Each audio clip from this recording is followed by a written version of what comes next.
Bali, the island of the gods, a place of stunning natural beauty, rich culture, and warm hospitality. For decades, it has been a destination for travelers seeking an escape from the hustle and bustle of modern life. But as tourism has boomed, Bali has faced a new reality.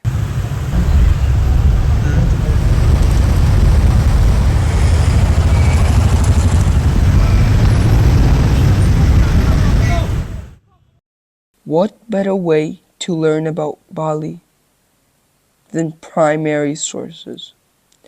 I had the privilege to interview longtime resident Bruce Carpenter, an art historian with many published books.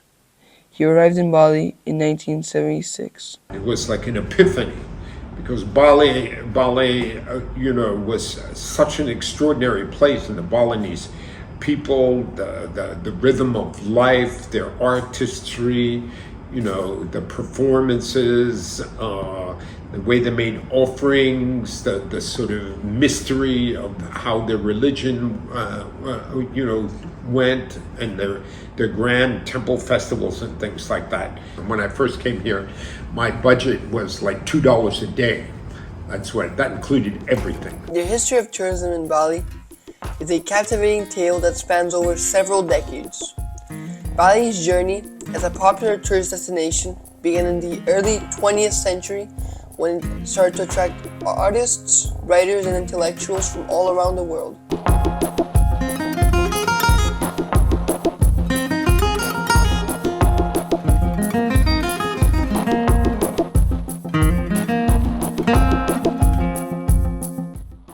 The artists Walter Spies and Miguel Covarrubias, for example, helped shape the idea of the magical island in the Indian Ocean and gave momentum to tourism.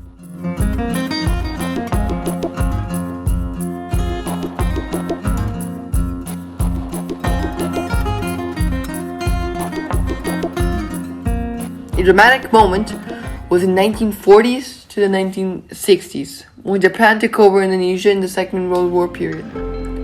Because of the war, the tourism numbers became incredibly low and almost non-existent. Bali went on to become independent in 1945. In the 1970s, hippies and surfers became the most common tourists in Bali, but they wouldn't stay in the big hotels and in the nicer restaurants. They preferred to spend their limited money on the more local businesses, for example, the warongs. Even though there were more tourists in the island, there wasn't a lot of pollution. In 2020, as most of you must know, there was an international pandemic. Bali has become completely dependent on the tourism industry. More than 80% of the economic income is from tourism. I think many people must know that tourism is one of the main sources of pollution in Bali.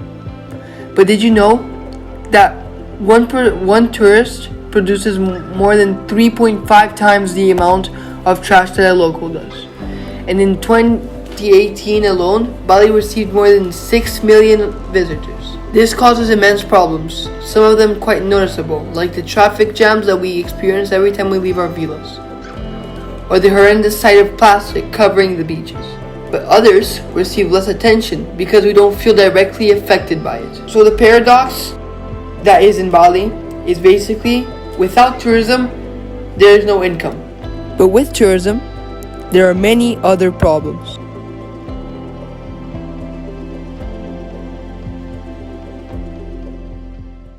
I needed to speak to people looking for solutions, trying to make a difference. For example, there's a water crisis in Bali that not many people talk about.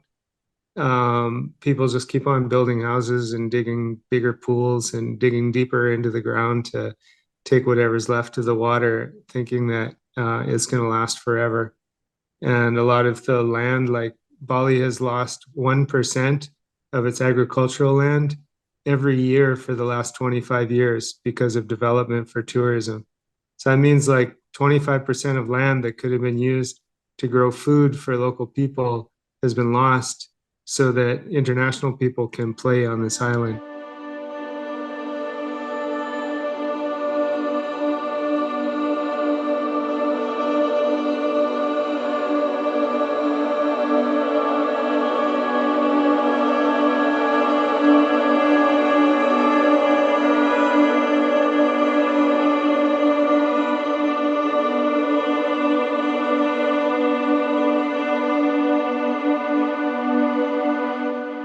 Listening to the Balinese was absolutely necessary in order to understand their side of the story. Before the tourist coming, tourist is now for good for me to job, but it's changing the income is for me, because for me work in the building, so very hard work, is not money, not enough to can everything, because you work the driver is so long time, so many work is the people give more extra. I think a big issue is the roads, because the roads sometimes cause a lot of traffic, so I believe they need to fix some of the roads. I would say personally all the single-use plastic that is used along the locals and the tourists. That's one of the greatest ones. The mass production of plastic. An issue in Bali that needs to receive more attention would probably be the Bali plastic pollution, because there's a lot of people that just take their trash and throw it into the ocean and they don't do anything to clean it up. So I would say you need to pick up your trash and not throw it into the ocean. Especially when there's a lot of tourism, like a lot of people go surfing and like there's just so much plastic. They seem to be connected with nature, but at the same time, they have a lot of challenges around how they manage their waste. And yeah, pollution is quite a problem. And I thought, oh wow, it's interesting. Like Bali is not just a paradise. It's like, in a way, it's a bit of a paradise lost as well.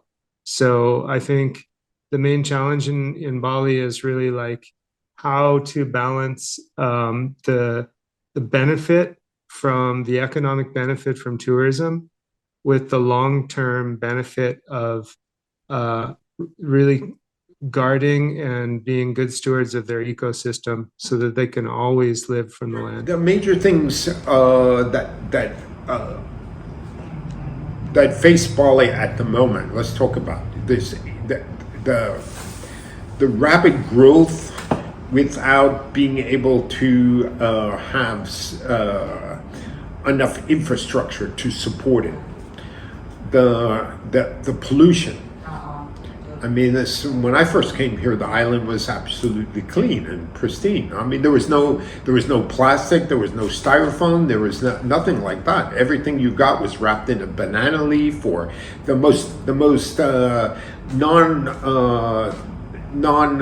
organic in a sense like that was maybe it was in a sheet of newspaper or something.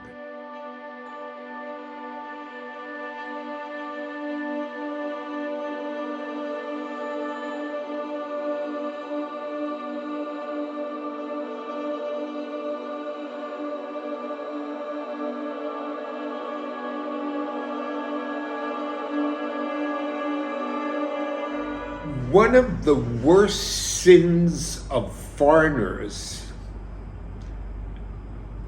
who come or live in Bali, and I include people from Indonesia, from other islands,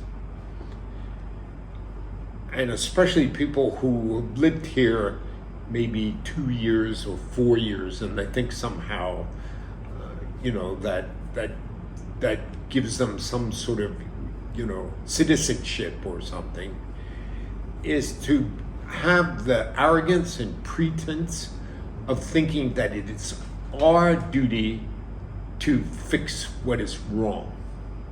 Making this movie has been a magical experience. I've worked so hard from start to finish. And I have worked so much harder than I thought I would have to. I've learned so much about the history of Bali, the main issue that it faces, and the ongoing challenges that are happening in the island. But most of all, I realized something that I hadn't. I realized that this is a learning experience, most of all. And I am so grateful that I've had this learning experience. And I'm even more grateful that you had it with me. When you walk through a storm, hold your head up high and don't be afraid of the dark.